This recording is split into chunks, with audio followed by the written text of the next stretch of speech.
Hello, I'm Richard Gisbert, and you're at The Listening Post. This week, the Indian election. The media and the parties go after young voters. But is it working?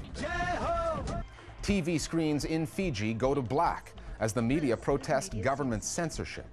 African radio stations and the on-air incitement of violence. To tear apart the West African country. Sierra Leone in the spotlight.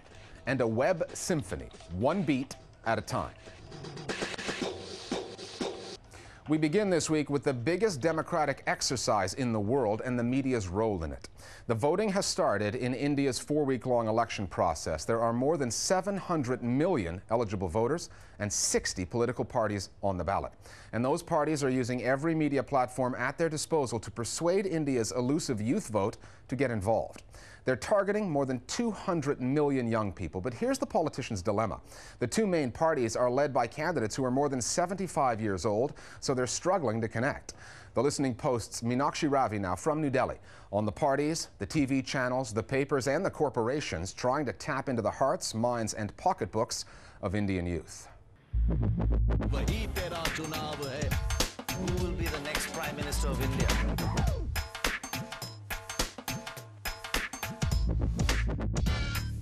The great Indian election. It's colourful, loud, and larger than life. It's difficult to ignore or avoid, and yet that's just what most of India's young voters have been doing. I think the reason they don't vote is they don't see the power of their vote. They don't see the point of voting. And the second thing is, I don't know who to vote for. It's a laid-back, apathetic attitude.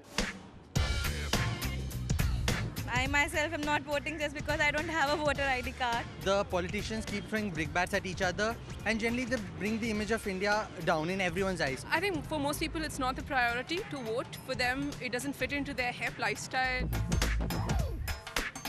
At 214 million, India's young electorate nearly equals the population of Indonesia. However, less than a quarter of those voters actually go to the polls. But those hoping to ignore the elections this year are not having it easy.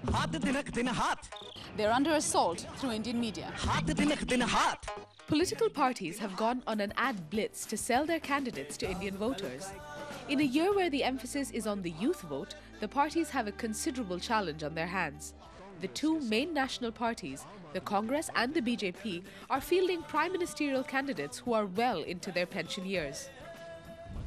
आम आदमी के बढ़ते कदम, हर कदम पर भारत बुलंद. One tactic to look younger is the Bollywood connection. And even though Slumdog Millionaire wasn't a homegrown Hindi film, India's ruling Congress party bought the rights to one of the film's most popular songs, Jai Ho, or Victory. It was a song that really put India on the global map, and they really were looking at using the tune and the popularity to get some cut through among the voter base, really, of their message. The Congress's rival party, the Bharatiya Janata Party, or BJP, skipped the song and dance routine. Their candidate, L.K. Advani, is 82 years old, and the party has been marketing him to urban youth through his recently launched website and blog. I spoke to a member of the party's youth wing. ये blog उन्होंने क्यों शुरू किया? Youth से direct जुड़ने के लिए। अच्छा। क्योंकि उसमें कोई भी व्यक्ति सीधा जुड़ सकता है अडवाणी जी से, कोई अपनी बात कह सकता है। और अडवाणी जी को कब टाइम मिलता है वो लिखने के लिए? क्योंकि अडवाणी जी डायरेक्ट चैट भी करते हैं यूथ से।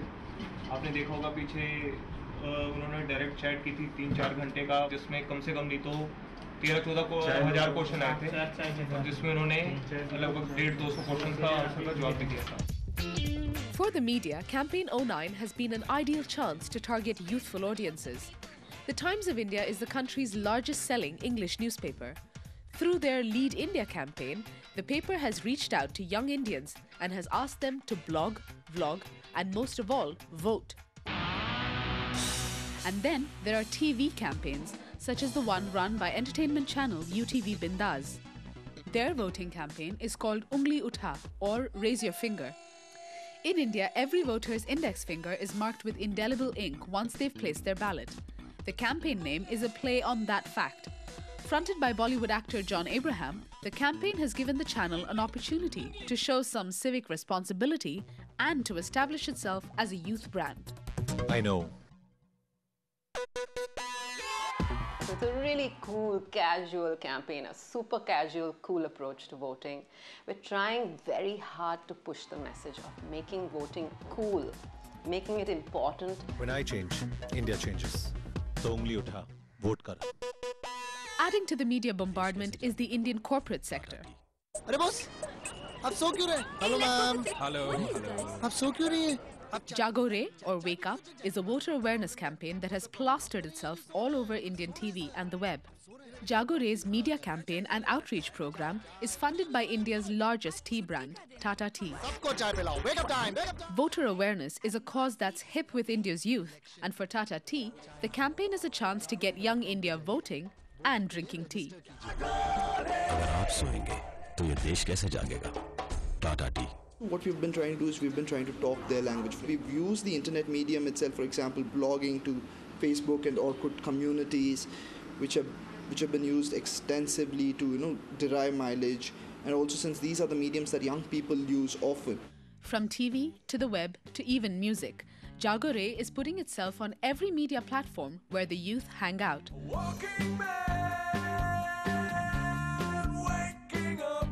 The campaign song Shut Up and Vote has been composed by Bangalore-based rock band Thermal and a Quarter. Shut up and vote, shut up and vote. You're so smart, but you're running out of hope. This was the song the band performed at the Tata Tea-sponsored 5-city Rock the Vote tour. Shut up! Shut up! And what has young India's reaction been to all this political PR? The jury is still out. Congress has selected the song Jai Ho. Does it appeal to you as a young voter? Yeah, definitely it does. It's a catchy tune, very latest one. No, I don't think choosing songs can create much difference. It is a work which should matter. If I want to vote for a certain candidate, I would like to know what the particular candidate or his party is going to do, and not some random song that they pick up. Whether India's youth turnout actually improves this year will be known in a month's time, when all 5 phases of voting are over. Until then, India's corporate and media campaigners can celebrate a marketing exercise that's given them both social relevance and a foothold in the youth market. Shut up! Shut up! Here's how our Global Village voices see the media and the Indian election. Sites like Facebook and Twitter, using that to kind of attract the youth into politics and getting them more interested. I think it's a really clever one. I think that the youngsters worldwide, especially in India, I feel that they're really savvy when it comes to technology, and the internet plays a big part, be it for chatting or downloading music and stuff. So I think it's going to be quite a useful tool for politicians. The politicians in India are using more and more high-tech toys and tools to ensure that they or their parties get a win in this coming election. But is their message really getting across? Maybe to an urban few who have access to mobile telephones and are using Facebook, Twittering, etc. But what about the huge rural population? Unless rural India gets electricity, gets proper, the basic amenities are there, these toys remain just for the urban few.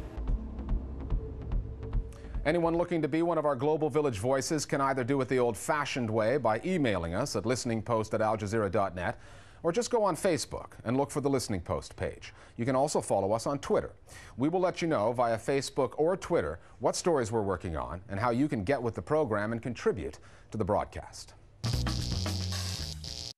Time now for Listening Post News Bites. Media outlets in the South Pacific islands of Fiji have cancelled news broadcasts and left pages of newspapers blank in an act of defiance against their government's tough new emergency laws. Under the new rules, military-backed so-called information officers have been stationed at newspaper, radio, and television offices to oversee output and to prevent the publication or broadcast of seditious or unflattering material against the military government of Prime Minister Bainimarama.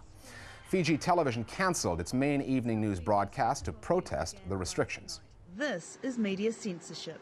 Officials have also ordered some international journalists to leave Fiji. We've been told this swearing-in is for the local media only. Sia Aston, a reporter for New Zealand's TV3, and her cameraman, who were in Fiji to report on the political situation, were among those expelled. Aston's videotapes and her personal cell phone were also confiscated. An update now on the American-Iranian journalist Roxana Saberi, whom we reported on a couple of weeks back here on the Listening Post. Her trial in Iran has begun. She's accused of espionage. Saberi's parents flew in from North Dakota to check on her welfare, try to secure her release from prison, where she's been incarcerated since her arrest 3 months ago. Saberi is an experienced freelance journalist and has reported for the BBC, National Public Radio in the U.S., as well as other media outlets. Despite living and working in Iran for the last 6 years, government officials say her press credentials expired 3 years ago. The espionage charge has been viewed by some as an attempt by the Iranian government to intimidate journalists reporting on the Islamic Republic. According to the Thai Broadcast Journalists Association, reporters there have come under attack by protesters who don't like the way their story has been told. The protests have been organized by a group calling itself the United Front for Democracy Against Dictatorship. They're the ones wearing red. News teams from 3 television stations, one controlled by the government, one owned by the Royal Army, the other privately owned, say they have all been targeted by protesters who claim the reporters have intentionally underreported the number of people involved in the demonstrations. Reality TV giant Endemol, which is known for pushing the boundaries through shows like Big Brother, is now trying to tap into the anxiety around the credit crunch and job losses. Endemol has a new show in the production pipeline called Someone's Gotta Go. It's a brutal format in which every week one of the contestants will lose their job. Controversy is a big part of the Endemol brand. Big Brother's a hit in many countries, but has had sociologists, psychologists, all kinds of critics saying it appeals to the most base instincts of television audiences. The makers of Big Brother have done it again. 2 years ago, Endemol put the Big Donor Show on Dutch TV, in which a terminally ill woman was to choose which contestant received one of her kidneys after her death. Een bijzondere dag in de televisiegeschiedenis, want vanavond gaat er iets gebeuren dat nog nooit is gedaan. Endemol later revealed the show was a hoax. We're back after the break with a report on radio stations in Sierra Leone accused of inciting the recent riots in Freetown.